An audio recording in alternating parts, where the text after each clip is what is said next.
The auction was about to end when the horse looked at her, and that look made everyone gasp. For 20 seconds, picture this. The barn lights hummed, boots scraped, the last coffee went cold. A white horse lifted his head, found one face in the thinning crowd, and held it. His ears tipped forward, his eyes softened, and the whole place went quiet like someone turned the sound off. A few people whispered, "Did you see that?" Someone dropped a bidding card. Even the auctioneer paused with his mouth open. It was not a trick. Felt like a message. She had stood in the back to avoid attention, hands inside her coat, willing herself to stay out of trouble. "Don't," her friend murmured. "You promised." She nodded, but her chest grew tight. The horse looked again, longer this time, and something old pressed up from memory. She took a slow breath. "He knows me," she said under it. "From where?" her friend asked. She shook her head. "I don't know, but I felt it." The auctioneer tried to move things along. "Lot 218, white gelding, 6 years, sound." His voice wavered when the horse wouldn't look away. "Opening at 800. Silence. She heard the hum of the fan, the soft clink of a lead rope against a gate. Her friend tugged her sleeve. "Let it go." She answered without looking away, "I can't." She raised her card. 800. A man near the ring smirked. 9. She glanced at him. She didn't know him, but his tone made her skin crawl. The horse took one step toward her side of the pen like he had made a choice. She swallowed. 1000. The man shrugged and leaned back. "I'm out." The gavel hovered. The horse blinked in that steady way, not tense, not scared, just sure. She felt a small tremor in her fingers and pressed them to her coat pocket, the one place she hid things when she was not ready to feel them. The thin paper inside had been there for months. She suddenly pulled it out, a faded vet receipt from a roadside clinic, dated 2 winters ago, with a single note scrawled in blue pen, "White gelding, left shoulder scar like a crescent." Her breath hitched. She looked at the horse's shoulder through the dust. A faint pale curve lay under his coat, the same shape, the same place. "Why would I have this?" she whispered. Her friend heard and frowned. "What did you say?" She didn't answer. The gavel fell. "Sold." The barn exhaled.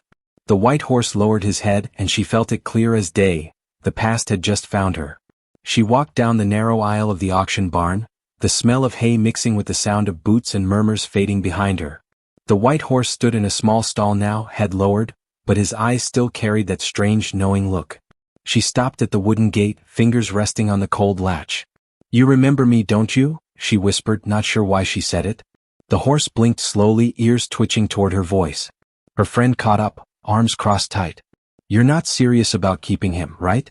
You don't even know where he came from." "I'll find out," she said quietly. Outside, the sky was dim, clouds pressing low. The trailer she borrowed creaked when she loaded him. He didn't fight her. Every step he took sounded deliberate, like he'd done this before but had no reason to trust anyone. The drive back to her small property was silent except for the rhythm of his hooves shifting in the trailer. She couldn't stop glancing at him through the mirror. Every time she did, he was looking back at her. When she pulled into her old barn, she noticed something odd. The gate latch, the one she hadn't used since her father's death, was already unhooked. She frowned, pushed it shut, and led the horse inside. "This place isn't much," she murmured. "But it's quiet." The horse snorted softly like he understood. Later that night, she found the same blue vet receipt lying on her kitchen table, though she was sure she had left it in her coat pocket.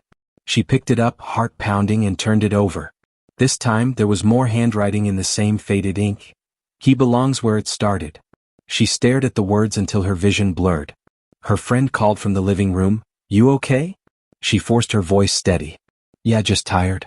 But inside, something twisted, a mix of fear and curiosity. She sat down with a trembling breath and whispered to herself, "Where it started, what does that mean?" The wind picked up outside, rattling the window. From the barn came a sound, one single low whinny that didn't echo like any normal call. It sounded almost like a name. The night stretched long and silent. She sat by the window, the paper still in her hand, the words replaying in her head. "He belongs where it started."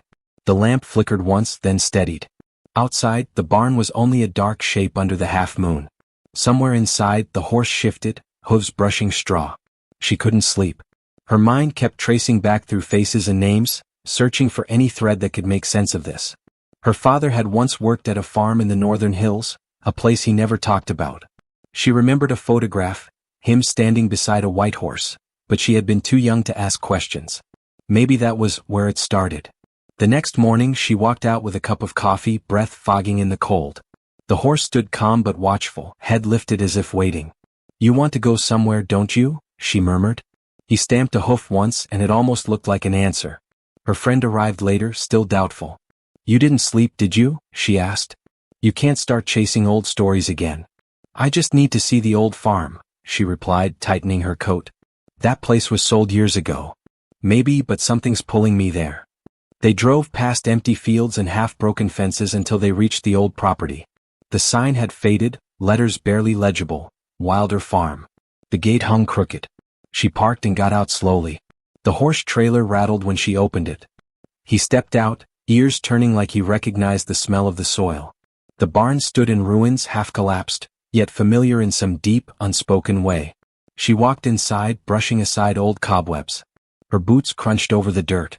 In the corner she saw a weathered plaque nailed to a beam. It read, "In memory of Lyle Wilder and his white gelding, Spirit." Her hand shook. Her father's name. She turned to the horse. "Spirit?" she whispered. The horse exhaled through his nose, lowering his head. Her friend whispered behind her, "You think that's really him?" She nodded slowly. "I don't think." "I know." A sound came from outside, footsteps crunching on gravel. She froze. "Someone's here," her friend whispered. The horse lifted his head sharply, eyes fixed on the open doorway. The shadow that fell across the barn floor was not a stranger's. It was someone who had been waiting for this moment too. A tall man stepped into the frame of the doorway, his coat dusted with road grit, his hat pulled low. His voice came out rough but certain. "You shouldn't have brought him back here." She turned slowly, her pulse kicking against her ribs. "Do I know you?" He gave a small nod. "You used to. I worked with your father before the fire." His name surfaced in her memory like something pulled from fog. "Mr. Keaton," she said. He almost smiled. "Still remember." Her friend moved closer, uneasy. "Why are you here?" she asked. Keaton's eyes shifted to the horse. "Because that animal isn't what you think he is. And he's not safe." The horse pawed the ground, nostrils flaring. "You're scaring him," she said sharply. "He remembers me," Keaton replied quietly. "And if you saw what he's seen, you'd be scared too." She frowned. "You mean the fire?" Keaton looked at the broken rafters above them. "It didn't start by accident. Your father was trying to stop something that should never have begun. They were breeding for obedience, testing how far trust could bend before it broke. This one," he pointed gently toward the horse, "was different." He fought back. Her throat tightened. "You're saying my father?" "He saved him," Keaton said. "And he paid for it." She turned to the horse again. "That's why you looked at me that way," she whispered. "You knew who I was." Keaton sighed, stepping further inside. "I kept watch all these years. When the auction notice came out, I knew they'd found him again. But you got there first." Her friend said softly, "If he's in danger, we should leave." Keaton shook his head. "No, not anymore. The ones who wanted him gone, they're gone too. But the truth is still here.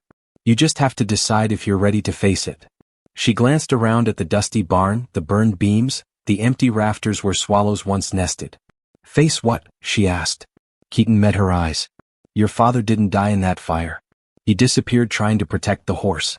And I think he left something behind for you to find." The words hit like a hammer. She stared at him, unable to speak. Behind her, the horse snorted softly, and his hoofs scraped the floorboards twice, once then again as if to say, "Listen." She froze where she stood. The air in the barn suddenly felt heavier, thick with dust and memory. "What do you mean he didn't die?" she whispered. Her voice trembled, the words barely making it out. Keaton lowered his gaze. "After the fire, everyone assumed the worst. But your father, he was alive when we pulled him out. He told me to tell no one. He said there were people watching, people who would come for the horse if they knew." Her friend stared, mouth half open. "You're saying he just vanished?" "For 20 years. Keaton nodded slowly. "He left a message.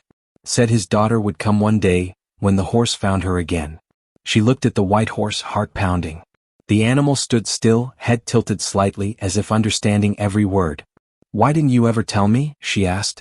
Keaton's jaw worked. "You were a child and he made me promise. I thought you'd be safer not knowing." He turned, walked to the far wall, and brushed away a layer of cobwebs. Behind an old beam was a narrow metal box bolted into the wood. He unlatched it and handed it to her. Her hands shook as she opened it. Inside lay a folded piece of paper, yellowed with time, and a small leather tag etched with the word faith. She unfolded the paper. It was a letter, short, written in her father's firm, familiar handwriting. If you're reading this, you've found Spirit. I couldn't save them all, but I saved him. They broke trust for profit and I could not watch. This horse carries what I could not: memory, loyalty, and proof of what men do when they forget compassion. Do not sell him. Do not fear him. He will guide you home. Her throat tightened. She read the words again, slower this time. Her friend whispered, "He knew you'd find this." She blinked back tears. "He knew he'd find me," she corrected softly, looking at the horse. "Not the other way around." Outside, wind stirred the broken grass. The clouds rolled low, muting the light. "If he's alive," she said quietly, "I need to know where he went." Keaton shook his head. "There's one man who might know," he said. "But he won't talk unless you show him that tag." She looked down at the leather tag. Faith. The horse exhaled through his nose and nudged her shoulder gently, almost urging her forward. And for the first time she didn't hesitate. She turned the tag in her palm, tracing the word faith with her thumb. It felt smooth from age but warm, as if someone had held it often. The horse stood close, almost touching her shoulder, his breath steady and soft against her hair. "Who's this man I need to find?" she asked quietly. Keaton looked out across the field where weeds grew through the old fence posts. "His name's Alan Rooker. He was part of it in the beginning, worked with your father until the night of the fire. He disappeared after, same as Lyle." Her friend frowned. "And how do we find him now?" Keaton shrugged. "There's an address. Old post office box in Ridge Hollow. He used to send updates there when he thought it was safe." She glanced at the horse, then back to Keaton. "If my father's alive, why hasn't he come back?" Keaton's voice dropped. "Maybe he thought he'd bring danger with him. Maybe he's waiting for a sign that it's finally over." That evening, she sat in her small kitchen again, the letter and tag on the table between her hands. She felt the same pull she had at the auction. Quiet, certain, impossible to explain. She looked out the window at the barn, where Spirit shifted in the straw, calm as always but alert. "You think I'm ready to find him, don't you?" she whispered. The horse lifted his head, ears flicking toward her voice. By dawn, she had made her decision. She packed a small bag, folded the letter inside, and slipped the leather tag around her neck. Her friend protested at first. "You can't go chasing some name from the past," she said, following her out the door. "I have to," she replied simply. "He waited for me once. I won't make him wait again." The drive to Ridge Hollow took 3 hours through quiet farmland and broken roads. The post office was long closed, the windows boarded, but there was a small diner next door. She stepped inside, the bell above the door jingling softly. Behind the counter, an older man with tired eyes looked up from a newspaper. "You serving breakfast?" she asked. He smiled faintly. "Only if you've got the patience for slow coffee." She slid onto a stool, pulled the tag from around her neck, and placed it gently on the counter. "I'm looking for Alan Rooker," she said. The man's hand froze halfway to the coffee pot. Then very slowly he lifted his gaze and met hers. "You found him." For a long moment neither of them spoke. The clatter of dishes and hum of an old ceiling fan filled the silence between them. The man's eyes lingered on the tag like it was something from a dream he'd tried to forget. He finally said, "Where did you get that?" She swallowed hard. "It was in a box my father left behind. Lyle Wilder." The name made him flinch. His hand tightened around the edge of the counter. "Lyle?" he said under his breath, almost reverently. "I thought he was gone." "So did I," she said softly. "But there's a letter. It says he survived the fire, and that you might know where he went." Rooker took a slow step back, shaking his head. "If he told you that much, he must have trusted you." "I'm his daughter," she said simply. Something in his face changed, sadness, guilt, maybe both. He motioned to a booth in the back. "Sit down. You need to hear the truth." She followed, sliding into the cracked leather seat. The horse waited outside, tied to a post, ears flicking at every sound. Through the dusty window she could see him watching, patient and still. Rooker took off his cap, setting it beside him. "Your father didn't just save that horse. He exposed a whole operation. They weren't breeding for obedience like people thought. They were experimenting on how trauma shapes behavior. They wanted to create an animal that could read fear, react to it, even control it. Your father found out and burned the records before the press could. That's why the fire started." She stared at him, disbelief mixing with horror. "They used him?" That horse. Rooker nodded. Spirit was the last one. Lyle called him the mirror horse. He said Spirit saw what men hid. That's why they wanted him destroyed. But your father ran instead, took the horse, hid in the northern hills. Her heart ached. Is he still alive? Rooker looked down at his hands. Last I heard he was. He sent me one final note 5 years ago. It just said, when she finds Spirit, I'll come home. Tears welled in her eyes. So he's been waiting for me. Rooker gave a faint, tired smile. All this time. Outside, the wind picked up, sweeping dust along the road. Spirit lifted his head, the tag at her neck catching a glint of light. She looked at Rooker. Then help me bring him home. He nodded. I'll do better than that, he said. I'll take you to him. Alan Rooker pushed back his chair and stood, his hands trembling slightly.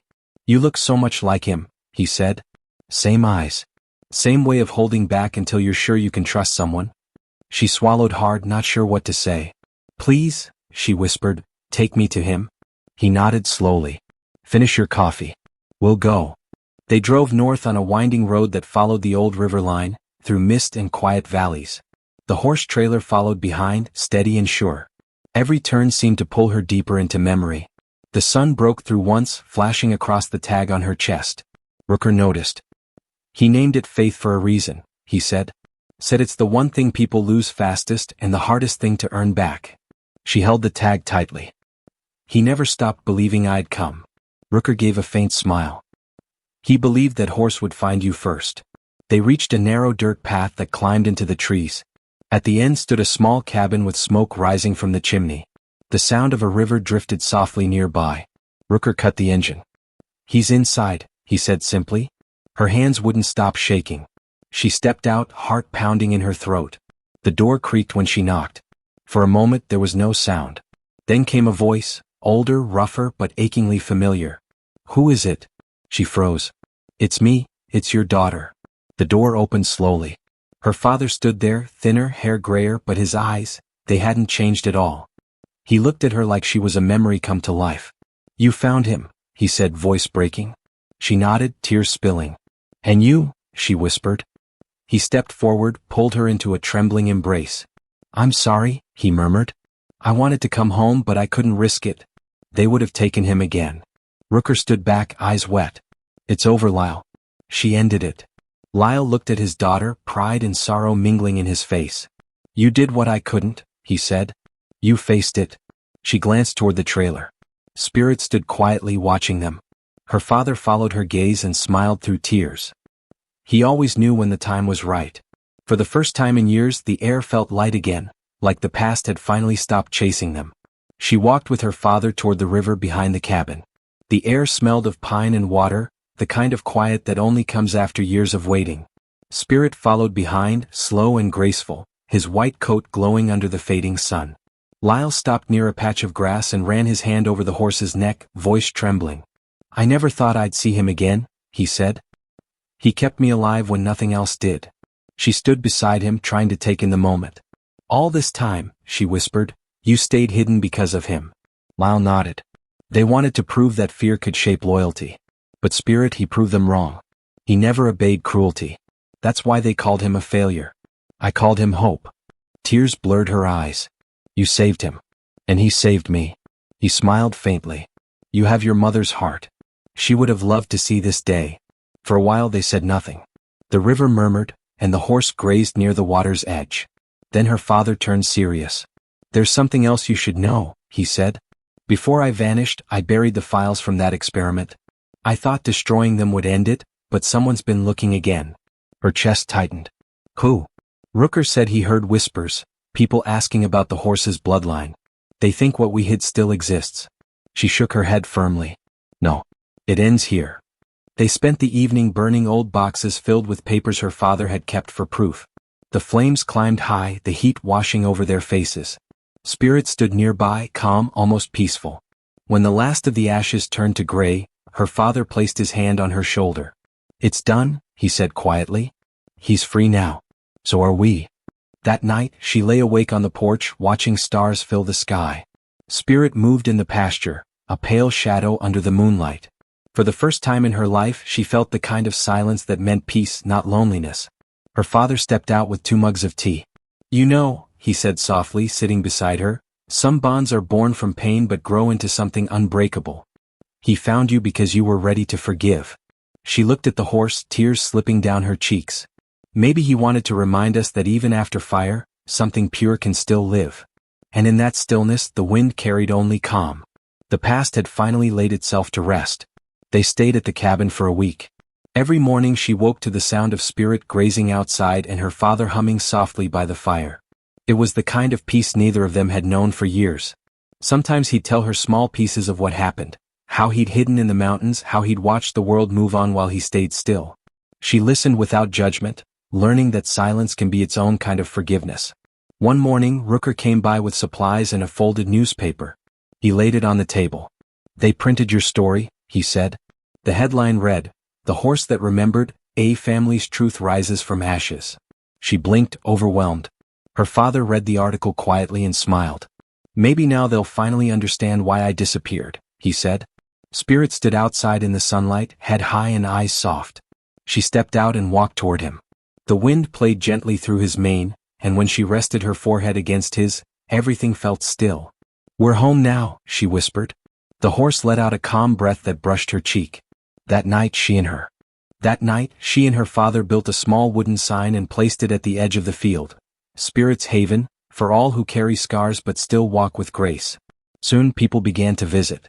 Children, veterans, and others who had lost trust came to the farm. The horse seemed to understand them all. He'd stand near the quiet ones until they smiled. Months passed, seasons changed, and the land that once held secrets now healed people instead. Her father grew stronger, the lines on his face softening. One evening as the sun dipped low, he looked at her and said, "You brought us back from the edge, both of us." She smiled through tears. "No, Dad," she said softly. He did. Spirit lifted his head toward the horizon, where the sky glowed gold. Moral lesson. The past may break us, but faith, whether in love, truth, or a silent companion, can lead us home again. Sometimes the ones we save are the ones who save us.